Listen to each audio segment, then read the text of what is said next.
오늘은 에스겔 1장 11절에서 14절까지 말씀 묵상합니다. 1장 11절에서 14절까지 말씀입니다. 그 얼굴은 그러하며 그 날개는 둘이 펴서 각기 둘씩 서로 연하였고 그 둘은 몸을 가렸으며 영이 어떤 쪽으로 가면 그 생물들도 그대로 가되 돌이키지 아니하고 일제 옆으로 곧게 행하며 또 생물들의 모양은 타는 숯불과 횃불 모양 같은데 그 불이 그 생물 사이에서 오르락내리락하며 그 불은 광채가 있고 그 가운데는 번개가 나며 그 생물들은 번개 모양같이 왕래하더라. 아멘. 하나님을 섬기는 영적인 존재인 천사, 생물, 하나님의 영광을 직접 뵙고 하나님의 말씀과 환상과 계시를 받는 에스겔, 하나님을 수종드는 천사의 모습, 생물의 모습을 목격하고 자세하게 기록하여 남겼습니다. 이 생물의 모습, 하나님을 섬기는 하나님 보좌 앞에서 하나님을 섬기는 이 생물의 모양은 나중에 이제 요한계시록에 사도 요한이 하늘의 영광을 보면서 그곳에서 하나님을 섬기는 생물의 모습과 매우 흡사하죠. 같다고 봐야죠.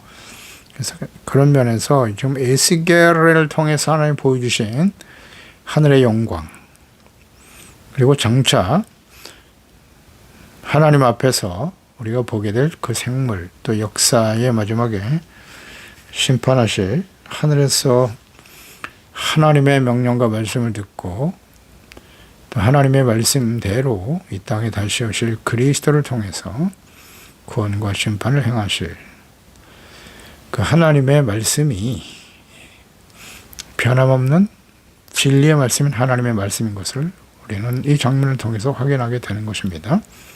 생물의 모습, 실제로 하나님 보호자에서 하늘에서 하나님을 섬기는 천사들의 모습입니다. 넷의 우편은 사자 얼굴이고 그리고 또 하나는 소의 얼굴, 좌편은 소의 얼굴, 그리고 넷의 뒤는 독수리 얼굴, 이런 형상을 가지고 있었다라는 거죠. 이것은 이제 생물들의 구체적인 모습을 자세히 기록한 것인데요. 그 얼굴이 무엇을 의미하는 것인가 좀 더 우리가 묵상해 볼 필요가 있어요. 그래서 11절에 그 얼굴은 그러하며 날개는 드러펴서 각기 둘씩 서로 연하여 있었고 또 둘은 몸을 가렸다 그랬어요. 그러니까 생물 천사의 모습을 선지자에게 보여주신 분명히 의미가 있단 말이죠. 그러니까 이것은 분명히 말씀하신 대로, 말씀을 우리가 묵상한 대로 하늘에 실제로 존재하는 하나님을 가까이서 섬기는 천사들의 모습이에요. 이 모습을 통해서 우리가 하나님 앞에서 하나님을 경외하고 섬기는 자의 태도, 이런 모습, 이런 것들도 우리가 함께 묵상해 볼 수가 있습니다. 근데 그 천사들이 네 개의 얼굴을 가졌다 그랬어요. 좀 더 이 의미를 좀 묵상해 볼 것 같으면 사람의 얼굴을 하고 있다. 이것은 하나님의 형상대로 지음받은 사람을 사랑하시는 하나님, 또 그들을 섬기기 위해서 존재하는 것이 천사들이다. 섬기기 위해서. 하나님을 섬기는 일은 곧 하나님의 형상대로 지음받은 사람들, 하나님이 택하신 백성들을 귀하게 여기며 섬기는 것이 필요함을 우리에게 깨우쳐 줍니다. 모든 사람들이 비록 아담과 하와가 범죄한 이후에 하나님을 알지 못하고 죄악 가운데 살아갈 수밖에 없지만 사람은 동물들과 달리 하나님의 형상, 그 모습 자체, 외형뿐만 아니라 외형이 분명 동물들과 다르죠. 사람들의 모습은. 중요한 것은 하나님, 영이신 하나님을 닮은 영적인 존재라는 거죠. 그들을 귀하게 섬겨야 된다. 소중하게 여겨야죠. 하나님의 형상을 받은 사람들이기 때문에. 그래서 이웃을 사랑하고 섬기는 것이 곧 하나님을 사랑하는 것입니다. 하나님 사랑과 이웃 사랑에 대한 구체적인 모습. 로마서 13장 10절이죠. 사랑은 이웃에게 악을 행하지 아니하므로 아니 하나니 그러므로 사랑은 율법의 완성이라고 하셨고요. 갈라디아서 5장 14절은 온 율법은 내 이웃을 사랑하기를 내 자신과 같이 하라 하신 말씀에서 이루어졌다라고 하셨거든요. 사람의 얼굴, 사람을 섬기는 전사. 그러니까 우리도 서로 사랑하고 섬기는 존재가 되어야 함을 깨우쳐 주시는 거예요. 사람을 사랑하는 것이고 하나님을 사랑하는 것입니다. 또 사자 얼굴 하고 있었다. 사자는 동물의 왕이죠. 용맹스러움 혹은 담대함으로 주님을 믿고 의지하며 섬겨야 한다. 하나님을 섬기는 일은 하나님이 없는 이 약하고 폐역한 세상에서 그 마음에 하나님이 없는 사람들을 의미하는 거죠. 하나님을 경외하고 섬긴다고 하는 건 쉬운 일이 아니에요. 네, 쉬운 일이 아닙니다. 사자와 같이 강하고 담대한 믿음과 확신이 있어야 돼요. 어떠한 시련과 어려움이 있어도 학대, 핍박, 많은 고통과 시련들이 있지만 사자와 같이 담대한 믿음을 가지고 나가야 한다. 하나님을 섬기고 경외하라. 소의 얼굴, 이 소는 충성스럽죠. 자신을 희생하면서 남을 이롭게 하는 동물이 소예요. 그리고 이 소는 하나님께 드려진 희생제물이죠. 희생제물. 그래서 모든 사람을 위해서 말없이 순종하시며 자신의 몸을 속죄제물, 희생제물, 화목제물로 내어주신 예수 그리스도의 충성, 헌신, 거룩한 산 제물, 이런 것들을 우리가 의미한다고 볼 수 있겠어요. 독수리 얼굴을 하고 있다. 독수리는 창공을 나는 새죠. 새들 중에 왕이고요. 가장 높이 나는 새고 빠르고 아주 신속한 비행을 하고 대단한 시력을 가지고 있죠. 높은 하늘에서도 먹이를 볼 수 있죠. 그래서 하나님 앞에서 자신들의 연약함과 제한됨을 겸손히 우리가 인정하고 지혜와 총명의 눈을 가지고 신속하게 하나님을 믿고 순종하는 태도를 가져야 한다. 이런 것들도 우리가 묵상해 볼 수 있겠습니다. 둘은 몸을 가렸다. 내 생물들이 거룩하고 존귀하신 하나님을 수종 들고 있는 자들로서 섬기는 자들이죠. 하나님 앞에서 몸을 가렸다. 연약 겸손이죠. 겸손한 자세로 주를 섬겨야 한다. 이사야서 6장에도 나와요. 2절에 보면 스랍들이 나오는데 이사야가 경험한 하나님의 영광과 모시고 있는 스랍들의 모습이었는데요. 각기 6 날개가 있었고 그 둘로는 자기 얼굴을 가렸고 둘로는 자기의 발을 가렸고 둘로는 날았다 그랬거든요. 그러니까 이것은 겸손히 하나님을 섬기는 태도임을 알 수 있어요. 가리웠다. 얼굴과 발을 가리고 하나님을 섬기더라.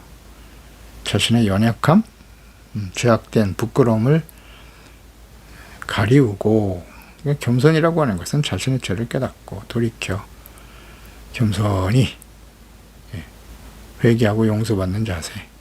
하나님의 은혜가 아니면 살아갈 수 없습니다. 이런 태도가 겸손이죠. 이런 것들도 묵상하게 되네요. 하나님을 섬기는 자의 태도. 천사란, 생물이란 하나님을 경외하고 섬기는 존재거든요.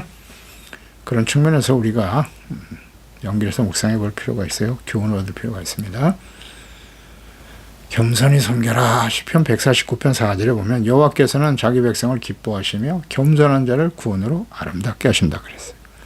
잠언서 3장 34절에도 진실로 그는 거만한 자를 비웃으시며 겸손한 자에게 은혜를 베푸신다고 하셨죠.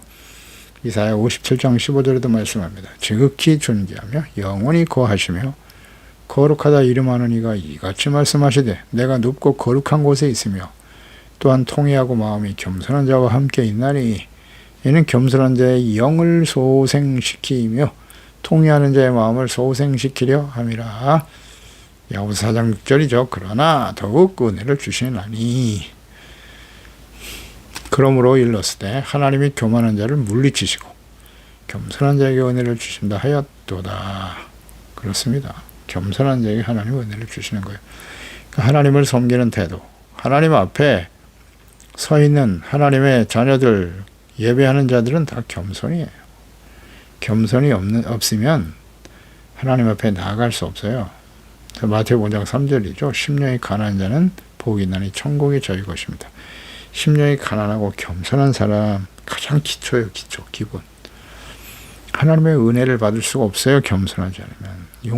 은혜는 용서의 은혜죠. 죄 사함 받고 의롭다함을 얻고 하나님과 화목하게 되어지는, 또 그 안에서 기쁨과 감사가 넘쳐나는 거죠. 겸손. 하나님을 섬기는 하나님의 자녀들의 마땅한 태도입니다. 12절에 영이 어떤 쪽으로 가면 그 생물들도 그대로 가되 돌이키지 않고 일제히 앞으로 곧게 나갔다. 곧바로 나간다. 이 영은 루아흐입니다. 루아흐. 바람, 호흡, 영이란 뜻이죠. 그러니까 이 영은 하나님께서 아담을 흙으로 창조하시고 루아흐를 불어넣으셨다 그랬어요. 이 루아흐는 영, 하나님의 영이시에요. 그래서 생명이 되게 하셨다. 이건 하나님의 속성이고요. 하나님의 영을 의미하는 것입니다. 사람을 하나님의 형상, 즉 하나님의 영을 불어넣으셔서 하나님을, 영이신 하나님을 알고 그분과 교제하며 그분의 말씀을 듣고 지켜 순종하는 경외하는 자로 만드셨죠. 이 생물 역시 가까이서 하나님을 경외하고 섬기는 존재로서 영적인 존재죠. 그 안에 영이 있습니다. 따라서 영은 그들을 통제하고 주권적으로 인도하시는 하나님의 영이라 할 것입니다. 그래서 이 영은 에스겔을 인도하시는 분으로 자주 언급되고 있어요. 종종 보게 될 텐데요. 에스겔 3장 12절에 때에 주의 영이 나를 들어 올리셨다. 영이 이끌어 가시죠. 성령이십니다. 내가 내 뒤에서 크게 울리는 소리를 들었는데 찬송할지어다. 여호와의 영광이 그의 처소로부터 나오는도다. 24절에도 3장 24절 주의 영이 내게 임하사 나를 일으켜 내 발로 세우셨다. 주의 영의 인도하심을 따라 마찬가지죠. 사도 요한도 요한계시록을 기록할 때 하나님의 영의 인도하심을 받는 장면들을 우리가 보게 되죠. 그러니까 영이신 하나님께서 성령을 통해서 친히 다스리시고 인도하심을 따라 순종하는 존재가 바로 천사이고요. 하나님의 형상대로 지음받은 사람 역시 마찬가지예요. 이 땅에 많은 동물들이 있어요. 피조물들이 있는데 이처럼 영신 하나님의 인도하심을 따라 하나님을 알고 그분의 말씀을 듣고 순종하는 하나님을 경외하는 존재는 하늘의 천사와 이 땅의 사람이에요. 사람뿐입니다. 동물들이 하나님을 알 수 없어요. 그분을 예배하고 찬양할 수 없는 겁니다. 동물에게는 영이 존재하지 않거든요. 이거 아주 간단한 문제입니다. 영적인 존재다. 그래서 사람을 만문의 영장이라 하죠. 아담이 범죄함으로 영이 죽어 영신 하나님과의 관계가 단절되었다. 하나님께서 이를 회복시키기 위해서 친히 자신과 뜻을 계시하기 위해서 그 계시를 통해서 종종 나타내시는 거예요. 하나님이 어떤 분이심을, 하나님의 뜻이 어떠하신가에 대해서. 그래서 믿음의 사람 에녹, 노아, 아브라함, 모세 등을 보았죠. 그들에게 하나님이 나타나신 거예요. 자기를 계시하시고 보여주시지 않으면 알 수가 없습니다. 열어서 보여주신다. 근데 이렇게 모든 하나님을 만났고 하나님의 말씀을 들었고 그 말씀을 선포하고 증거했고 예언했고 그 말씀들이 그대로 역사 속에 성취되었단 말이죠. 이것을 자세히 성경에 기록해 놓으셨어요. 이거 하나님의 영에 감동되어 기록된 말씀, 하나님의 말씀이기 때문에 눈이 강조드립니다마는 하나님의 말씀과 성령으로 거듭나지 못한 사람들은 이 성경 말씀을 알 수도 없고 이해할 수도 없고 믿을 수가 없어요. 내용은 어렵지 않아요. 초등학생들도 다 알아들을 수 있는 말씀인데 문제는 하나님의 성령께서 지혜와 계시의 성령께서 우리의 영을 열어주시고 깨닫게 하셔야만 알 수 있고 이 말씀 속에서 하나님을 알게 되죠. 하나님 인격적으로 만나게 되는 것이고요. 그리고 말씀이 어떻게 역사 속에 그대로 성취되었는가. 그 말씀은 진리라는 사실을 깨닫게 되는 거예요. 그래서 성경에서 하나님을 만나죠. 그리스도를 만납니다. 하나님의 뜻이 어떠하신지를 깨닫게 되고 그 성경 말씀 앞에서 자신이 얼마나 심각한 죄인가를 깨닫게 되죠. 하나님 앞에 서게 되는 거예요. 인간의 지혜와 지식을 가지고 뭘 공부하고 연구하는 게 아니라 자연스럽게 이해가 되는 겁니다. 깨달아지는 거예요. 열심히 공부하고 연구를 해서 뭘 얻어내는 게 아니고요.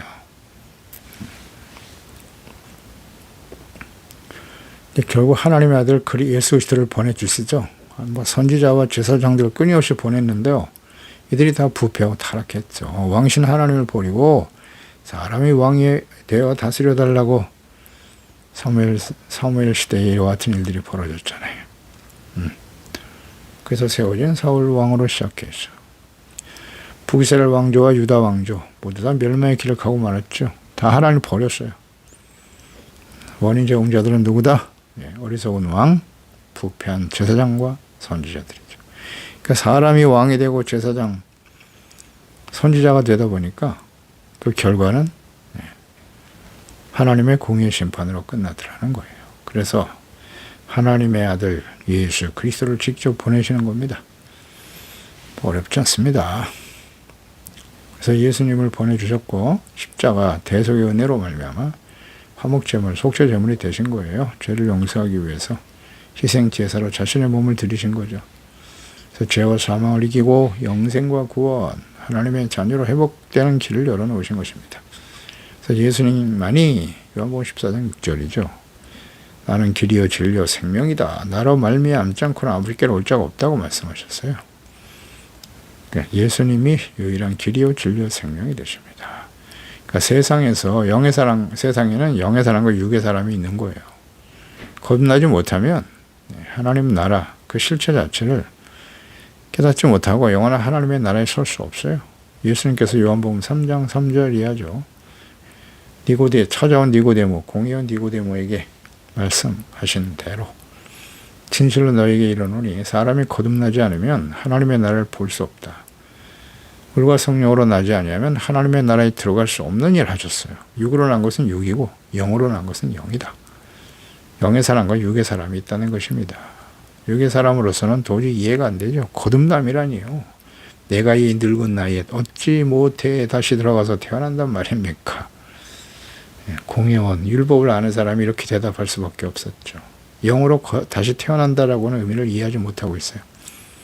그래서 로마서 8장 5절 육신을 따르는 자는 육신의 일을, 영을 따르는 자는 영의 일을 생각한다. 육신의 생각은 사망이다. 그렇죠. 육신의 생각이라고 하는 것은 자신의 정욕과 또 죄를 따라 살아가는 것이기 때문에 죄의 삭슨, 결과는 사망입니다. 아담과 하와 모든 사람들이 그랬듯이 노아 시대 보세요. 모든 생각과 행동이 계획이 약하니까 버려지잖아요. 하나님의 공의 앞에 서게 되는 거죠. 그러나 영의 생각은 생명과 평안이다. 육신의 생각은 하나님과 원수가 된다 그랬어요. 하나님의 법에 굴복하지 아니할 뿐 아니라 할 수도 없다. 의도 자체가 없죠. 영이 죽어서 오직 자신의 생각과 뜻대로 살아가는 사람들. 육신의 생각, 육체, 욕심, 안목의 정욕, 이 세상에 자랑을 쫓아 살아가는, 자기가 자신의 주인이 되고 왕이 되어 살아가는 사람들이죠. 하나님과 원수된다. 8장 13절에 로마서 8장 13절에 말씀하죠. 너희가 육신대로 살면 반드시입니다. 반드시 죽습니다. 영으로서 몸의 행실을 죽이면 산다. 영의 사람이 되라는 거죠. 육체 욕심을 버려라. 무릇 하나님의 영으로 인도함을 받는 사람이 곧 하나님의 아들이다. 어떤 사람이 하나님의 아들이라고요? 교회 열심히 다니면 되는 겁니까? 필요하죠. 그게 부정하는 게 아닙니다. 형식적인 종교 행위 자체가 하나님의 아들이라고 하는 증거는 아니다. 하나님의 영으로 인도함을 받는 사람, 이렇게 분명히 말씀하셨잖아요. 그게 하나님의 아들이에요. 하나님의 성령으로 거듭나서 성령의 인도, 성령은 예수 그리스도의 영이에요. 성령은 진리의 영이세요. 진리의 하나님의 말씀이 육신이 되어 찾아오신 예수 그리스도. 하나님 아버지의 말씀이 진리입니다. 그 진리의 말씀을 따라 순종하는 거죠. 믿음과 순종, 그리고 성령의 열매를 맺으며 살아가는 사람들이 곧 하나님의 영으로 인도함을 받는 사람이겠습니다. 그렇습니다. 육의 사람은 자신의 생각과 뜻대로 사는 거예요. 하나님 말씀, 뜻 관심 없어요. 하나님의 말씀은 그러하시나 제 생각은 다릅니다. 자기 생각대로 사는 거예요. 그런 사람은 어떤 사람? 육에 속한 사람이죠. 그렇지 않나요? 어렵지 않아요. 육체의 욕심을 따라 살면서 나는 교회 다니니까 하나님의 아들이다. 그렇지 않아요. 자, 좀 묵상해 보세요. 이 말씀의 의미가 무엇인지. 그 생물들도 그대로 가되 돌이키지 않고 일제히 앞으로 곧게 행했다. 그러니까 하나님의 천사들은 영신 하나님의 명령과 뜻에 온전히 순종하고 있잖아요. 돌이키지 않는다 그랬어요. 일제히 앞으로 곧게 행한다. 머리가 4개고 바퀴도 각각 다른데 같은 방향을 향해 가고 있어요. 그 안에 영이 시키는 대로, 하나님의 영이신 하나님이시죠. 하나님이 명하신 대로 뒤로 돌이키지 않아요. 앞으로 곧게 일사불란히 달려가더라. 그렇습니다. 오직 하나님의 명령과 뜻에 복종하는 거예요. 곧게 행한다는 건 정직이에요. 정직. 정직을 의미하는 것이기도 하죠. 그러니까 성령으로 거듭난 하나님의 자녀들 역시 하나님의 뜻을 순종하는 일에 정직히 행하는 사람들이 되어야 하죠. 정직, 똑바로 간다는 거예요. 시편 33편 4절에 여호와의 말씀은 정직하다. 그가 행하시는 일은 다 진실하시다. 시편 25편 8절 여호와는 선하시고 정직하신 분이다. 그러므로 그의 도로 죄인을 교훈하신다. 시편 84편 11절에도 여호와 하나님은 해요 방패시며 여호와께서 은혜와 영화를 주시고 정직하게 행하는 자에게 좋은 것을 아끼지 아니하실 것이다. 하나님의 말씀대로 살아가는 게 정직이에요. 네. 자기 뜻대로 뜻을 굽히지 않고 살아가는 그게 아니고요. 하나님의 뜻. 정직한 자에게는 그의 교통하심이 있다. 잠언서 3장 32절이네요. 패역한 자는 하나님 미워하시고요. 정직한 자의 그의 교통하심이 있다라고 하셨으니까 하나님과 교제하고 하나님의 기도, 우리 하나님께 드리는 기도와 간구를 하나님이 응답해 주시고 하나님의 뜻을 받아 그대로 순종하는 사람, 정직한 사람. 그렇습니다. 히브리서 10장 38절 이하에도 보면 나의 의인은 믿음으로 말미암아 산다. 또한 뒤로 물러가면 내 마음이 기뻐하지 않는다. 그런 사람을. 하나님 뒤로 물러가는 사람은 기뻐하지 않아요. 그래서 우리는 뒤로 물러가다가 멸망할 사람이 아니고 오직 영혼을 구원하며 이르는 믿음을 가진 자리다. 믿음을 가진 사람은 뒤로 물러서지 않습니다. 네. 뒤에 있는 것은 잊어버리고 오직 둯대를 향하여 그리스도 예수 안에 있는 하나님 위에서 부르신 푸름의 상을 쫓아 달려가는 거죠. 네. 곧게 똑바로 나아가는 겁니다. 차로나 우로나 치우치지 않습니다. 그것이 하나님 앞에서 하나님을 경외하는 이 생물 천사들이나 하나님의 형상대로 지음받은 하나님의 자녀들의 마땅한 모습이겠죠. 13절에도 생물들의 모양은 타는 숯불과 횃불 모양 같은데 그랬어요. 그 불이 생물 사이에서 오르락내리락 하였더라. 숯불과 횃불. 생물 사이에서 오르락되는 이 불이라고 하는 것은 하나님의 임재하심을 의미하는 것이라 보겠어요. 실제로 하나님의 불이 하나님의 사람들에게 나타났죠. 모세 같은 경우에 그 호렙산에서 그 떨기나무 가운데 그 떨기나무가 불이 붙은 모습을 보게 되죠. 근데 실제로 가보니까 불타지 않는 떨기나무. 하나님의 거룩한 임재로 나타난 것이죠. 출애굽기 3장 1절에 보면 그 모습이 자세하게 나와 있죠. 내 생물의 위엄과 권위로서 소멸하신 불로 임재하시는 하나님의 뜻을 수행하는 존재임을 잘 나타내주고 있는 것이에요. 불로 그 가운데 불이 있더라. 또 히브리서 12장 29절 이 불이라고 하는 것은 하나님의 임재하신 뿐만 아니라 또 하나님의 진노의 심판을 의미하기도 해요.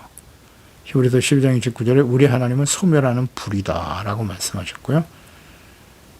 출애굽기나 레위기에도 이런 표현들이 종종 나옵니다. 하나님은 소멸하는 불이시다. 그 하나님의 임재하심과 죄 가운데 행하시는 하나님의 공의. 그 가운데 번개가 났다 그랬어요. 생물들은 번개 모양같이 왕래하더라. 이런 모습도 있네요. 왕래하더라. 그러니까 하나님의 영의 인도하심을 따르는 천사들의 모습은 번개가 나고 또 번개같이 왕래했다. 불이 임재하심이고 번개와 같이 때로는 하나님이 임하시고 일하시는 그런 하나님의 모습을 잘 나타내 주고 있네요. 마태복음 24장 27절에도 보면 번개가 동편에서 나고 서편까지 번쩍인같이 인자의 임함도 그러하리라. 그러니까 예수님이 재림하시는 그 모습이에요. 번개가 동편에서 서편까지 번쩍이는 모습. 순식간에 예수님이 이 땅에 임하실 것이고 온 땅에 있는 사람들을 특히 구원받은 하나님의 자녀들 근신하고 깨어있는 하나님의 자녀들을 불러올리실 것이라고 말씀하셨어요. 알곡과 가라지, 알곡을 거두어들이실 거라고 말씀하셨죠. 천사들을 보내서. 그런 모습이죠. 계시록 4장 5절에도 보면 보좌로부터 번개와 음성과 우레소리가 났다. 보좌 앞에 켠 등불 7이 있는데 이는 하나님의 7 영이었다 라고 말씀하고 있죠. 번개와 음성, 우레소리, 하나님의 거룩한 임재하심을 나타내는 말씀이라고 보겠어요. 그러니까 하나님께서 천사들 가운데 임하셔서 그 생물들을 움직이게 하시고 그들은 일사불란하게 그분의 명령에 따라 움직이더라는 거예요. 영이 그 가운데 있었다. 불과 번개같이 움직이시면서 일하게 하시더라. 자, 이것은 빛이신 예수 그리스도를 이 땅에 보내주신 것을 우리가 연결해서 묵상할 수 있겠죠. 어둠 가운데 있는 우리들에게 빛이신 그리스도가 오셨고 또 다른 보혜사인 성령을 또한 보내주셔서 우리 안에 거하시겠다 약속하셨죠. 요한복음 14장 16절 17절입니다. 하나님의 영 보혜사가 오셔서 우리 안에 거하시고 그분은 진리의 영이시고 하나님의 말씀을 듣고 깨달아 알게 하실 것이다. 진리 가운데로 인도하실 것이다. 그렇습니다.